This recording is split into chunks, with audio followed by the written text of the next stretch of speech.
कई दशकों से भारत की महिलाएं विधानसभाओं और संसद में सही प्रतिनिधित्व का इंतजार कर रही हैं। नारी शक्ति वंदन अधिनियम को जल्दी लागू करने का मकसद था इस इंतजार को कम करना, ताकि ज्यादा महिलाएं जल्द फैसले लेने की प्रक्रिया में शामिल हों और महिला नेतृत्व वाले विकास को गति मिले।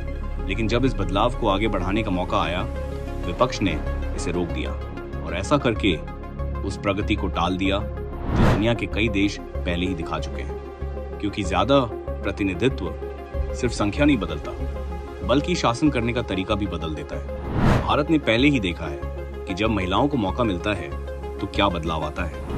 पंचायती राज संस्थाओं और स्थानीय निकायों में महिलाओं के लिए 33% से अधिक आरक्षण दिया गया है, जो 21 राज्यों और 2 केंद्र शासित प्रदेशों में बढ़कर 50% तक पहुंच चुका है। आज स्थानीय निकायों में करीब 46% निर्वाचित प्रतिनिधि महिलाएं हैं, जिससे 14.5 लाख महिलाएं स्थानीय शासन का हिस्सा बनी। इससे पानी, स्वच्छता, स्वास्थ्य और शिक्षा जैसे मुद्दों पर ज्यादा ध्यान दिया गया, जो सीधे लोगों के जीवन को बेहतर बनाते हैं।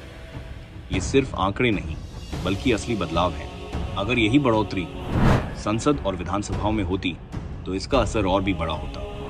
और दुनिया में भी यही देखा गया है। ब्राजील में महिला नेतृत्व वाले क्षेत्रों में भ्रष्टाचार कम देखा गया और शासन ज्यादा प्रभावी हुआ। इटली में महिलाओं की भागीदारी बढ़ने से बजट बेहतर हुआ और फैसले ज्यादा सटीक हुए। रवांडा में महिलाओं की भागीदारी ने मजदूर अधिकारों और लैंगिक समानता को मजबूत किया।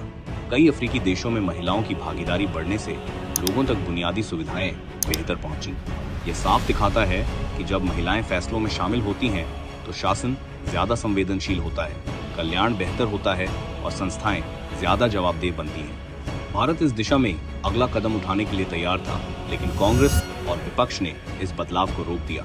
तेजी से लागू करने के प्रस्ताव को ठुकराकर उन्होंने बेहतर कल्याण के नतीजों को टाल दिया, महिला नेतृत्व के बढ़ने को टाल दिया और उस बदलाव को भी टाल दिया जो देश को आगे ले जा सकता था। एक ऐसा सुधार जो भागीदारी बढ़ा सकता था और फैसलों को बेहतर बना सकता था, उसे राजनीति के लिए रोक दिया गया। यही है देरी की असली कीमत। भारत की महिलाओं की प्रगति को पीछे धकेल दिया गया और आखिर में इस देरी की कीमत महिलाओं को ही चुकानी पड़ेगी।